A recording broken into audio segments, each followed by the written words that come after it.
Kamu itu berharga di mata Tuhan. Jangan pernah percaya pada siapapun yang bilang kalau kamu itu gak berarti. Kalau kamu itu murahan, kalau kamu itu gak signifikan, kalau kamu itu bukan siapa-siapa. Tuhan Yesus pernah bersabda dalam Injil Matius bab 10 ayat 30. Bahkan rambut kepalamu pun terhitung semuanya. Lihatlah betapa dia itu mengenal kamu. Helai per helai rambutmu, dia tahu.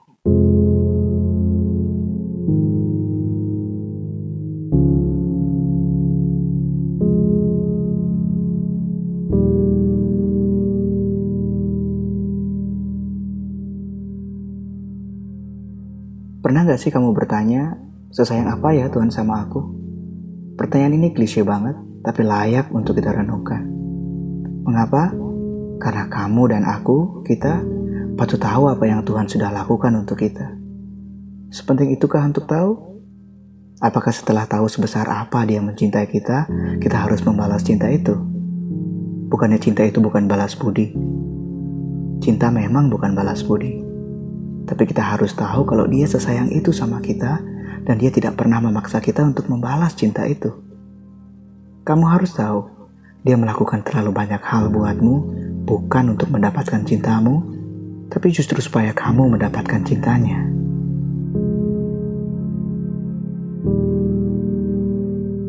Siapa sih yang gak ingin disayangi? Bahkan karena inginnya disayangi, banyak orang yang pasrah percaya pada janji untuk disayangi, bahkan jauh sebelum bukti. Ada banyak cara kita ngerasa kalau kita itu dicintai. Kata-kata, perlakuan, dan gabungan antara kata dan perlakuan. Kalau kita berhenti pada kata-kata, kita mulai ngerasa kalau mestinya cinta itu lebih dari itu. Tapi kalau dapat perlakuan aja, rasanya kok hambar ya? Plus, sesekali mendapatkan ekspresi cinta dengan kata-kata, gak lebay kan? Well, intinya, kita lega kalau telinga kita mendengar sendiri ucapan cinta dan hati kita tentram dengan perlakuan penuh kasih sayang. Dan kamu sadar gak sih kalau Tuhan sudah ngelakuin gabungan antara kata-kata dan perlakuan itu buat kamu? Di kitab Kejadian bab 1 ayat 26, Tuhan berfirman, "Baiklah kita menjadikan manusia menurut gambar dan rupa kita." Di ayat 27, Tuhan benar-benar menciptakan manusia itu menurut gambarnya.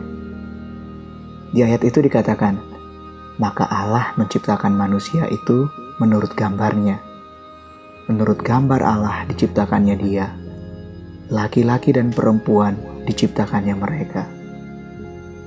Wow, bayangkan kamu punya kekuatan untuk menciptakan apapun yang kamu mau, dan kamu memilih menciptakan sesuatu yang menggambarkan dirimu. Pasti kamu sangat mencintai apa yang kamu ciptakan itu. Pasti kamu akan membuat ciptaan itu sebagus mungkin. Karena dia kamu ciptakan menurut gambar dan rupamu sendiri. Nah, Tuhan begitu. Dia menciptakan kamu dan aku, kita, menurut gambar dan rupanya sendiri. Setiap melihat kita, dia pasti mengingat dirinya. Kita ini imago Dei, gambar Tuhan sendiri. Jadi setiap kali kamu ngerasa gak berharga, down, jatuh, karena apapun itu, ingat ini. Kamu adalah imago Dei. Kamu itu gambar Tuhan. Kamu itu diciptakan menurut gambar dan rupa Tuhan. Setiap kali melihat kamu, Tuhan pasti ingat ketika Dia menciptakanmu. Dia sesayang itu sama kamu.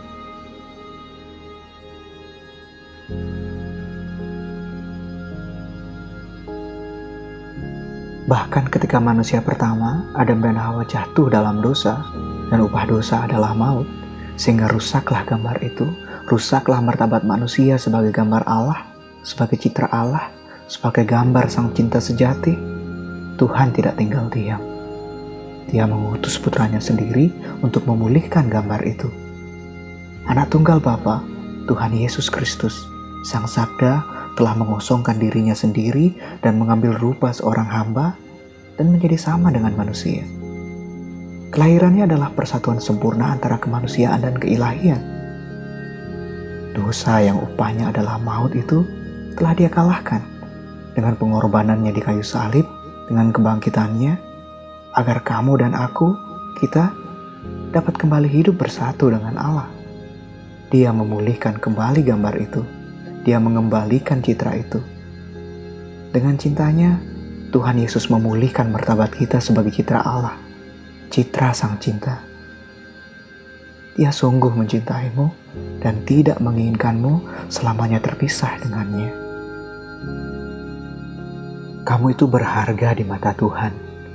Jangan pernah percaya pada siapapun yang bilang kalau kamu itu gak berarti, kalau kamu itu murahan, kalau kamu itu gak signifikan, kalau kamu itu bukan siapa-siapa. Tuhan Yesus pernah bersabda dalam Injil Matius bab 10 ayat 30, bahkan rambut kepalamu pun terhitung semuanya. Lihatlah betapa Dia itu mengenal kamu. Helai per helai rambutmu, Dia tahu. Mazmur 139 ayat 13 akan mengingatkan kamu kalau Dialah yang membentuk kamu. Ayat ini berbunyi, sebab Engkaulah yang membentuk buah pinggangku, menenun aku dalam kandungan ibuku. Kamu itu berharga. Tuhan sendiri yang membentukmu. Dia tahu detail tentang kamu. Dan Dia akan memanggil namamu dengan penuh cinta. Jangan pernah terpuruk oleh kata ataupun perlakuan dari orang-orang yang tidak benar-benar mengenalmu. Ingat, kamu itu sudah lebih dulu dikenal dan disayang Tuhan yang mempunyai semesta ini sebelum orang-orang negatif itu mencoba melukai, menjatuhkan, dan merampas kesadaranmu tentang itu. Jika Tuhan ada di pihakmu, apa sih yang harus kamu takutkan? Oh ya, kamu ingat gak? Dulu waktu nenek moyang kita, Adam dan Hawa jatuh dalam dosa, iblis berhasil menggoda mereka dengan memakan buah terlarang. Manusia jatuh dalam dosa dan binasa karena makanan yang terlarang itu. Dan kamu tahu, dengan makanan juga Tuhan menghancurkan kematian dan memberikan kehidupan itu, tubuhnya sendiri. Coba kamu ingat, apa yang kamu sambut saat komuni dalam perayaan Ekaristi? Tubuh Kristus. Dalam Injil Yohanes bab 6 ayat 55, Tuhan Yesus bersabda, sebab dagingku adalah benar-benar makanan dan darahku adalah benar-benar minuman. Di ayat 58 Tuhan Yesus melanjutkan, inilah roti yang turun dari surga. Barang siapa makan roti ini, dia akan hidup selama-lamanya. Si jahat akan mencoba menghasut, menipu, dan menjatuhkanmu dengan sebuah trik. Tapi Tuhan berkuasa menggunakan trik serupa untuk membangkitkanmu. Dia sesayang itu sama kamu. Dia secinta itu sama kamu. Dia bahkan memberikan dirinya sendiri buat kamu sebagai penjamin kehidupan kekalmu.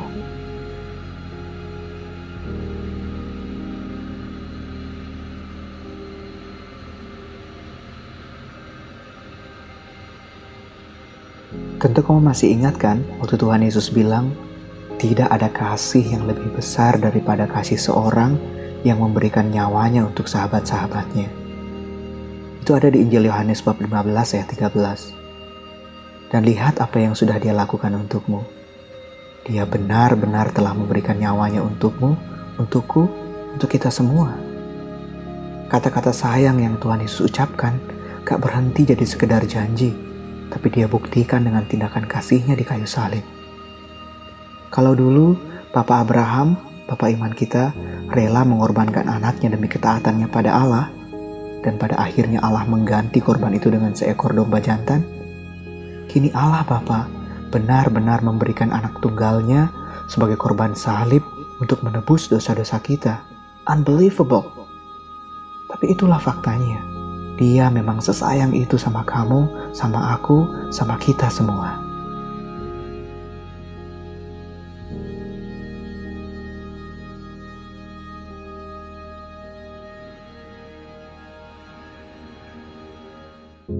Lagi, sebelum menyerahkan nyawanya di kayu salib, Tuhan Yesus gak mau ninggalin kita sendirian seperti anak-anak yang tidak memiliki ibu. Dari Injil Yohanes bab 19 ayat 26-27, kita tahu, Dia berpesan pada Bunda Maria, Ibu, inilah anakmu. Dan pesannya juga pada murid yang dikasihinya itu, inilah ibumu. Dia menyerahkan kita pada bundanya dan dia memberikan ibunya pada kita. Ya, dia sesayang itu sama kita, sama kamu dan aku. Di saat-saat sulit hidup kita, dia mengizinkan kita memanggil ibunya sebagai ibu kita. Dan kamu ingat kan dengan perjamuan nikah di Kana? Tuhan Yesus mengabulkan permintaan ibunya. Pernah gak kamu sadari kalau kamu dan Tuhan Yesusmu memanggil orang yang sama dengan sapaan ibu? Iya, dia sedekat itu sama kamu, sesayang itu.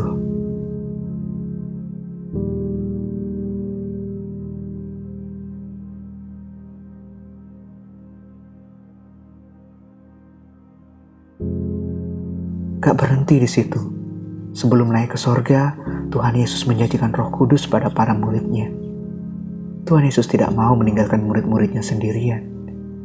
Dan tentu kita semua tahu kan, tak lama setelah Tuhan Yesus naik ke surga, Roh Kudus yang dijanjikan itu benar-benar turun atas para rasul dalam peristiwa Pentakosta. Tuhan gak pernah ninggalin murid-muridnya sendirian.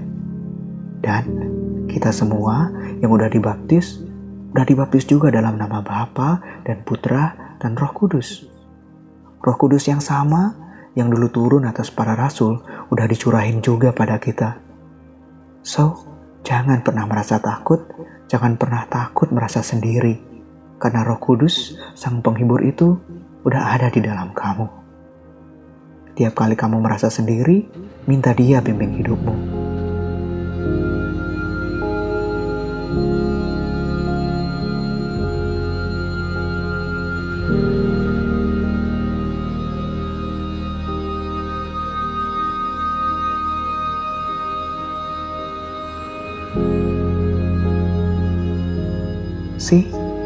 Lihat, sejak awal hingga akhir, Tuhan selalu punya cara buat ngedekap kamu dalam cintanya.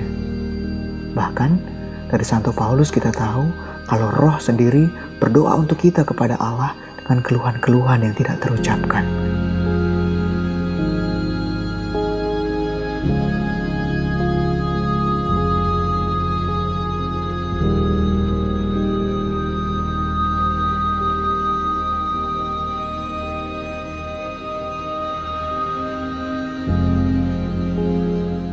Jadi, kalau kita mau kembali ke pertanyaan awal tadi, sesayang apa Tuhan sama kamu? Ya sesayang itu. Sesayang Tuhan yang menjadikanmu, menenun kamu dalam kandungan ibumu sebagai gambarnya sendiri. Sesayang Tuhan yang demi memulihkan martabatmu, rela menjelma menjadi manusia, merasakan sakit dan derita manusia, bahkan mati sebagai kriminal di kayu salib demi cintanya padamu. Sesayang apa? Sesayang Tuhan yang mengenal namamu, yang bahkan tahu ketika rambutmu jatuh. Sesayang Tuhan yang menjadikan tubuh dan darahnya sendiri sebagai makanan dan minuman demi menjamin kehidupan kekalmu. Sesayang apa? Sesayang Tuhan yang menjadikanmu sahabatnya dan Dia menyerahkan nyawanya untukmu. Sesayang Tuhan yang menjadikan ibunya sebagai ibumu. Sesayang Tuhan yang bahkan membantumu mengungkapkan keluhan-keluhan tak terucap dalam doa. Dia ada dalam tiap jengkal hidupmu. Dan Dia sesayang itu sama kamu.